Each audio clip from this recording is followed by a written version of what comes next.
शाम ढलने को थी।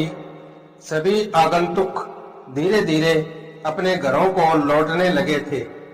तभी बिरबल ने देखा कि एक मोटा सा आदमी शर्माता हुआ चुपचाप एक कोने में खड़ा है।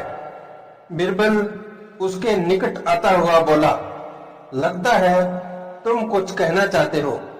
बेहिचक कह डालो जो कहना है। मुझे बताओ तुम्हारी समस्या क्या है। वह मोटा व्यक्ति संकुचाता हुआ बोला, मेरी समस्या यह है कि मैं पढ़ा लिखा नहीं हूं।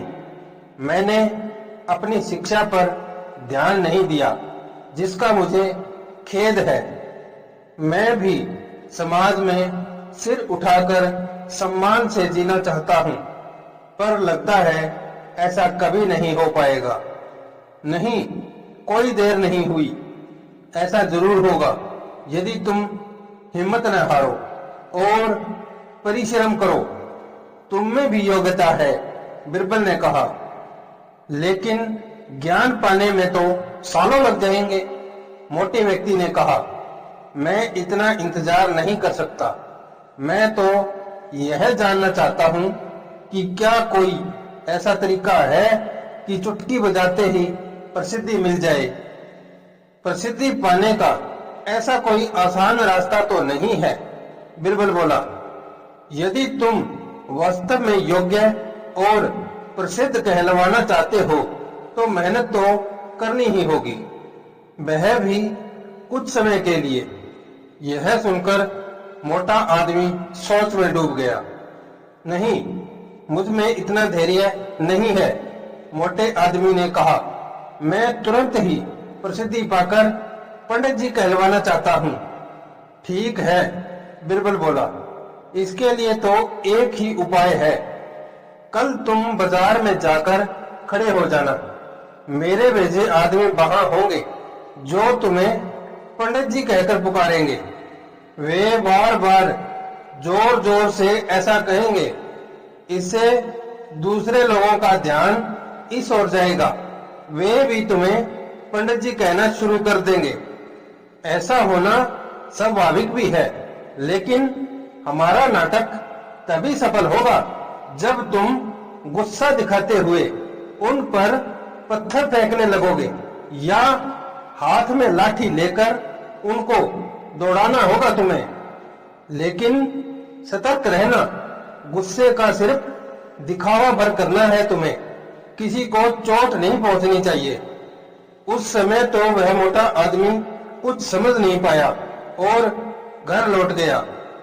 अगली सुबह वह मोटा आदमी बिरबल के कहे अनुसार व्यस्त बाजार में जाकर खड़ा हो गया। तभी बिरबल के भेजे आदमी वहां आ पहुंचे और तेज स्वर में बार बार कहने लगे, पंडित जी, पंडित जी, पंडित जी। मोटे आदमी ने यह सुन अपनी लाठी उठाई और भाग पड़ा उन आदमियों के पीछे, जैसे सच में ही पिटाई कर देगा। बिरबल के भेजे आदमी वहां से भाग निकले, लेकिन पंडित जी का राग अलापना उन्होंने नहीं छोड़ा। कुछ ही देर बाद आवारा लड़कों का वहां घूमता समूह पंडित जी चिल्लाता हुआ उस मोटे आदमी के पास आ धमका। बड़ा मजेदार दृश्य उपस्थित हो गया था। मोटा आदमी लोगों के पीछे दौड़ रहा था और लोग पंडित जी कहते हुए नाच गाकर चिल्ला रहे थे। अब वह मोटा आदमी पंडित जी के नाम से प्रसिद्ध हो गया। जब भी लोग उसे देखते तो पंडित जी कहकर ही संबोधित करते। अपनी ओर से तो लोग यह कहकर उसका मजाक उड़ाते थे कि वह उन पर पत्थर फेंकेगा या लाठी लेकर उनके पीछे दौड़ेगा। लेकिन उन्हें क्या पता था कि मोटा तो चाहता ही यही था। वह प्रसिद्ध तो होने ही लगा था। इसी तरह महीनों बीत गए। मोटा आदमी भी थक चुका था। वह यह भी समझ गया था कि लोग उसे सम्मानवश पंडित जी नहीं कहते, बल्कि ऐसा कहकर तो वे उसका उपहास करते हैं। लोग जान गए थे कि पंडित जी कहने से उसे गुस्सा आ जाता है। वह सोचता था कि शायद लोग मुझे पागल समझते हैं। यह सोचकर वह इतना परेशान हो गया कि फिर से बिरबल के पास पहुंचा। वह बोला, मैं मात्र पंडित जी कहलाना नहीं चाहता, वैसे मुझे स्वयं को पंडित जी कहलवाना पसंद है और कुछ समय तक यह सुनना मुझे अच्छा भी लगा, लेकिन अब मैं थक चुका हूँ। लोग मेरा सम्मान नहीं करते, वे तो मेरा मजाक उड़ाते हैं। मोटे आदमी को वास्तविकता का आभास होने लगा था। मोटे आदमी को यह कहता देख बिरबल हंसता हुआ बोला, मैंने तो तुम्हें पहले ही कह दिया था कि तुम बहुत समय तक ऐसा नहीं कर पाओगे। लोग तुम्हें वह सब कैसे कह सकते हैं जो तुम हो ही नहीं। क्या तुम उन्हें मूर्ख समझते हो? जाओ, अब कुछ समय किसी दूसरे शहर में जाकर बिताओ।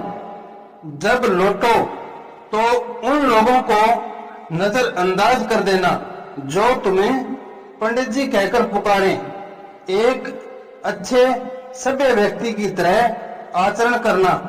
शीघ्र ही लोग समझ जाएंगे कि पंडित जी कहकर तुम्हारा उपहास करने में कुछ नहीं रखा और वे ऐसा कहना छोड़ देंगे। मोटे आदमी ने बिरबल के निर्देश पर अमल किया।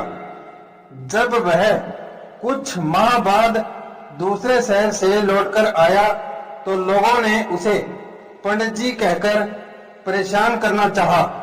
पंडित जी, पंडित जी, लेकिन उसने कोई ध्यान नहीं दिया। अब वह मोटा आदमी खुश था कि लोग उसे उसके असली नाम से जानने लगे हैं। वह समझ गया था कि प्रसिद्धि पाने की सरल राह कोई नहीं है।